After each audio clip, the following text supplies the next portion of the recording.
স্ক্রিনে যাকে দেখতে পাচ্ছেন তাকে সবাই চিনেন, সেন্সেশনাল শিক্ষিকা শেহরিন আমিন ভুঁইয়া ওরফে মোনামি ম্যাম।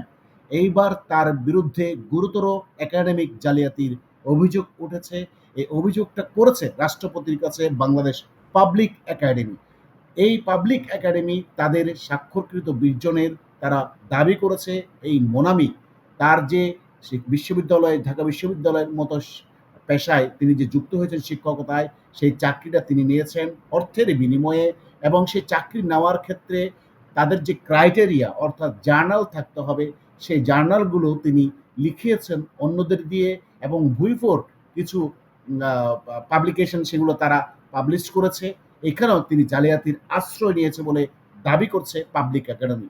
শুধু এই দাবির মধ্যেই সীমাবদ্ধ নয়, এই বাংলাদেশ পাবলিক একাডেমি তারা ইতিমধ্যে রাষ্ট্রপতির কাছে অভিযোগপত্র জমা দিয়েছে। এখন আসি একটু বাংলাদেশ পাবলিক একাডেমি কারা। আসলে ঢাকা বিশ্ববিদ্যালয়ের ১,০০০ শিক্ষক প্রাক্তন ছাত্র এর মধ্যে যুক্ত আছে, এবং বিভিন্ন বিশ্ববিদ্যালয়ের পটেনশিয়াল ব্যক্তিরা বাংলাদেশ পাবলিক একাডেমি পরিচালনা করছে। শিক্ষার মান, কালচার, সংস্কৃতি অর্থাৎ একটা নেশনকে বিল্ড আপ করার জন্য তাদের পক্ষ থেকে যত ধরনের স্টিমুলেশন, তাদের সভা সেমিনার করা দরকার তারা সেগুলো করে। এ হচ্ছে বাংলাদেশ পাবলিক একাডেমি।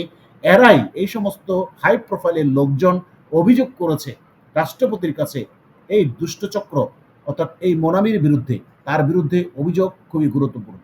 তারা অভিযোগ করেছে যে আলোচিত শিক্ষিকা মেহরিন আমিন ভুঁইয়া মোনামির বিরুদ্ধে ঘুষ দিয়ে বিশ্ববিদ্যালয়ে শিক্ষকতার চাকরি নেওয়া, গবেষণাপত্র জালিয়াতির অভিযোগ করেছে।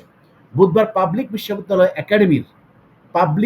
একাডেমির ২৩ জন সদস্যের একটি প্রতিনিধি দল রাষ্ট্রপতি, প্রধান উপদেষ্টার কার্যালয়, দাবি পর্যায়ের কার্যালয়ে এই বিষয়ে সুষ্ঠু তদন্ত দাবি করে স্মারকলিপি প্রদান করেন। জানা গেছে উপাচার্যের কার্যালয়, প্রধান উপদেষ্টার কার্যালয়, রাষ্ট্রপতির কার্যালয় আনুষ্ঠানিকভাবে স্মারকলিপি গ্রহণ করেন, সুষ্ঠু তদন্তের আশ্বাসও দেন। অভিযোগের বর্ণনা সম্বলিত স্মারকলিপি দাপ্তরিক রিসিপ্ট কপি বা বিশ্ববিদ্যালয় রক্ষা আন্দোলনের হাতে এসেছে, যা কমেন্ট বক্সে সংযুক্ত করা হলো। আপনারা দেখে নিন পরবর্তীতে। স্মারকলিপিটির মূল অংশে পাঠকের সুবিধার্থে নিচে উল্লেখ করা হলো। ঢাকা বিশ্ববিদ্যালয় লোক প্রশাসন বিভাগের সহকারী অধ্যাপক শেহরিন আমিন ভুঁইয়া মোনামির বিরুদ্ধে কিছু গুরুতর অভিযোগ সামাজিক যোগাযোগ মাধ্যম লোকমুখে ভেসে বেড়াচ্ছে, যা আমাদের দৃষ্টিগোচর হয়েছে।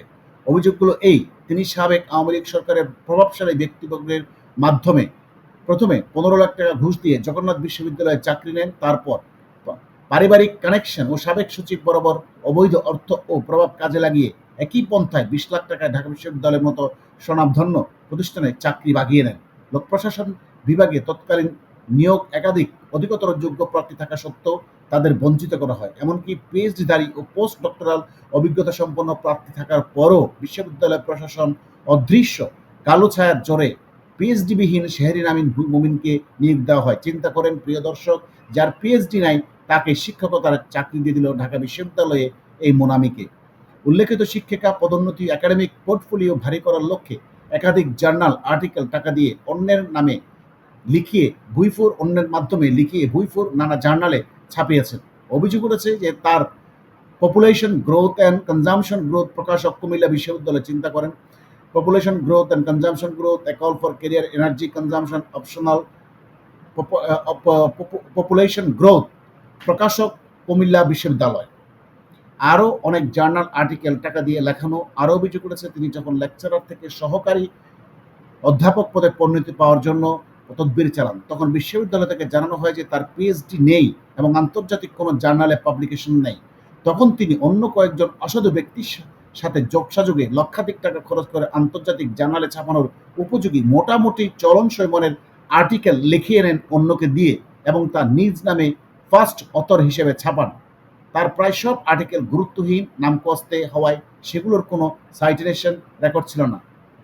এই ধারা ঘোচাতে তিনি সেলফ সাইটেশন ও ইনস্টিটিউট সাইটেশন কৌশল অবলম্বন করে বলে অভিযোগ করে ২০১৩ সালে ঢাকা বিশ্ববিদ্যালয় থেকে মাস্টার ডিগ্রি নেওয়ার পর তিনি যুক্তরাষ্ট্রের ইউনিভার্সিটি অব লন্ডন ২০২০ সালে অর্থাৎ ৭ বছর পরে বাধ্য হয়ে পুনরায় মাস্টার ডিগ্রি করতে যান, কিন্তু পিএইচডি ফান্ডিংয়ের জন্য কোনো ভালো মানের বিশ্ববিদ্যালয়ের যোগ্য বলে তিনি বিবেচিত হননি। অভিযোগ উঠেছে সেই মাস্টার প্রোগ্রামের ভিত্তির জন্য যে রেকমেন্ডেশন লেটার দরকার সেটিও তিনি অবৈধ কানেকশন, প্রভাব ও টাকা খাটিয়ে জোগাড় করেছিলেন। জনাব উল্লেখিত প্রতিটি অভিযোগের অত্যন্ত গুরুতর ও কগনিজেবল ক্রিমিনাল অফেন্স, যেটা ঢাকা বিশ্ববিদ্যালয়ের মতো অত্যন্ত গুরুত্বপূর্ণ স্বনামধন্য প্রতিষ্ঠানের সুনাম সম্মান বিশ্বাসযোগ্যতাকে জনমনে হাস্যকর করে তুলেছে। জনস্বার্থে ও ঢাকা বিশ্ববিদ্যালয়ের একাডেমিক ক্রেডিটেবল প্রশ্নের ঊর্ধ্বে রাখতে শেহরিন আমিন ভূঁইয়ার বিরুদ্ধে ওঠা অভিযোগগুলো সুষ্ঠু তদন্ত প্রয়োজন। আমরা বাংলাদেশ পাবলিক একাডেমি উদ্বিগ্ন নাগরিকের পক্ষে উল্লেখিত অভিযোগগুলোর তদন্ত চলাকালীন উক্ত শিক্ষিকাকে সকল প্রকার একাডেমিক প্রশাসনিক দায়িত্ব থেকে বরখাস্ত করার দাবি করছি। বিষয়টি অত্যন্ত স্পর্শকাতর ও গুরুত্বপূর্ণ। উল্লেখ্য যে ঢাকা বিশ্ববিদ্যালয়ে ১,০০০ অধিক বর্তমান ও সাবেক শিক্ষার্থী বাংলাদেশ পাবলিক একাডেমির সাথে যুক্ত আছে।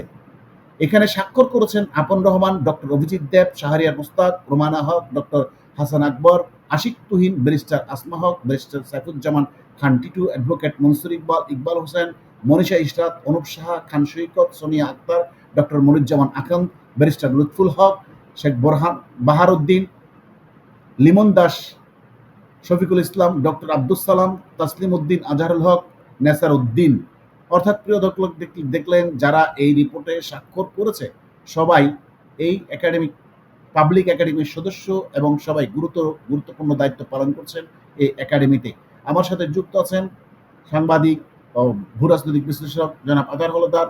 এই যে ঢাকা বিশ্ববিদ্যালয়ের মতো একজন একটা প্রতিষ্ঠানে জালিয়াতি করে চাকরি নেওয়া, এটা মানে আসলে কি করে সম্ভব? ঢাকা বিশ্ববিদ্যালয়ের কি কোনো নাক চোখ অর্থাৎ উপলব্ধি করার মতো কোনো ছিল না? একজন জালিয়াত সেখানে ঢুকলো কিভাবে? আর এই ধরনের অভিযোগ তার বিরুদ্ধে একজন শিক্ষকের বিরুদ্ধে উঠবে কেন? যেমনটা অভিযোগ উঠেছিল এই যে আসিফ নজরুলের ক্ষেত্রে, তিনি সেকেন্ড ক্লাস পেয়েও ঢাকা বিশ্ববিদ্যালয়ের শিক্ষক হয়েছেন। যদি আপনি বলতেন। হ্যাঁ, ধন্যবাদ আপনাকে। আপনি চমৎকার একটা বিষয় আমাদের সামনে আসছে। আমরা যে বিষয়টা নিয়ে আলোচনা হচ্ছে উনি আসলেই এখন সেনসেশনাল। সুতরাং সত্যগুলো এখন বেরোয় আসবে। কারণ হচ্ছে এই ঢাকা বিশ্ববিদ্যালয়ে আমরা কিন্তু গত 15-20 বছর ধরে বিভিন্ন সময় দেখেছি বিভিন্ন লোকের লবিং এ এরকম ঘটনা কিন্তু ফার্দার টাইম ঘটেছে। তো উনি আমার কাছে তো এখন মনে হয় যে উনি যে এই লবিংটা করেছে এবং এই লবিংটা আমার কাছেও এখন ডাউটলি মনে হয় যে এই লবিংটা হয়তো উনি সেই জামাত শিবিরের প্যানেলই করেছে, যে জন্য জামাত শিবিরের সাথে তার এত সখ্যতা। এবং জামাত শিবির আপনি জানেন কিনা, মানে করাপশনের দিক থেকে সর্বোচ্চ লেভেলে আমি বাংলাদেশে যেগুলো প্রশাসন বা বিভিন্ন ক্ষেত্রে আমি যেটা দেখেছি, আপনি জানেন কিনা, মানে এই ধর্মের লেবাসে সবচেয়ে বেশি করাপশন করে হচ্ছে জামাত শিবির। আপনি কয়েকদিন আগে যে উত্তরাঞ্চল একটা পরীক্ষা হয়েছে, সেই পরীক্ষা তার কার বাসায় নিয়ে গেছে, কারা দিয়েছে? জামাত শিবিরের লোকজন। মানে এতটা দুর্নীতি যে পরীক্ষা বাসায় বসে দিয়ে পাশ করায় তাকে চাকরি দিয়ে দিচ্ছে। মানে দুর্নীতির চরম লেভেল, এদের দ্বারা এগুলো সম্ভব। যে অভিযোগটা আসলে আসছে ঢাকা ইউনিভার্সিটির জন্য খুবই দুঃখজনক। ঢাকা ইউনিভার্সিটিকে আমরা প্রাচ্যের অক্সফোর্ড বলতাম, কিন্তু এখন আসলে এটাকে বাংলাদেশের একটা সর্বোচ্চ মাদ্রাসা বলি। কারণ হচ্ছে যে এখন ঢাকা ইউনিভার্সিটির দিকে মানুষজন যাওয়ার কথা প্রগতিশীল, যে আগে যারা পড়াশোনা করতো তারা এখন ঢাকা ইউনিভার্সিটির দিকে যেতেও চায় না, তারা বলতে চায় না, পরিচয় দিতে চায় না যে আমি ঢাকা ইউনিভার্সিটির স্টুডেন্ট।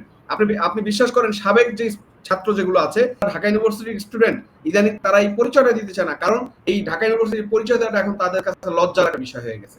কারণ হচ্ছে যেখানে পুরোটাই একটা মাদ্রাসা এবং এখানে ধর্মীয় যে উচ্চবাচ্য এবং জঙ্গিবাদের যে উত্থান, সেই উত্থানটা আসলে সাবেক ছাত্রদেরকে ব্যাপক লজ্জায়িত করেছে এবং এটা কিন্তু সাধারণ ছাত্ররা কোনো রকমই মেনে নিচ্ছে না। হয়তো প্রকাশ্যে আপনি দেখছেন না, দুর্নীতি করে ডাকসু নির্বাচনে তারা জয়লাভ করছে জামাত শিবির, কিন্তু আসলে কিন্তু জেনুইনলি তাদের কোনো ভোট নাই, তাদের কিন্তু পাবলিকলি সেরকম কোনো ভোট নাই। হয়তো 1-1,500 বা 500-700 ভোট থাকতে পারে, কিন্তু এর বেশি ভোট নাই। বাকিগুলো সবই আপনি দেখেছেন যে নীলক্ষেত থেকে ছাপাইয়া তারপরে করা হয়েছে। তো মোনামি ম্যাডাম এরকমই, ওনাদের নেতৃত্বে এই নির্বাচন হয়েছে, ওনাদের নেতৃত্বেই এই নীলক্ষেত থেকে ব্যালট ছাপানো হয়েছে এবং ডাকসু নির্বাচন করা হয়েছে। এইভাবে জাহাঙ্গীরনগরে নির্বাচন করা হয়েছে এবং জয়লাভ করা হয়েছে। এরা হচ্ছে সামনে তারা প্রকাশ্যে আসে এই পর্দা না করে, কিন্তু এরা কিন্তু অন্তরে হচ্ছে জামাত, এরা একটা রূপ। জামাত হচ্ছে একটা মুনাফিকের দল।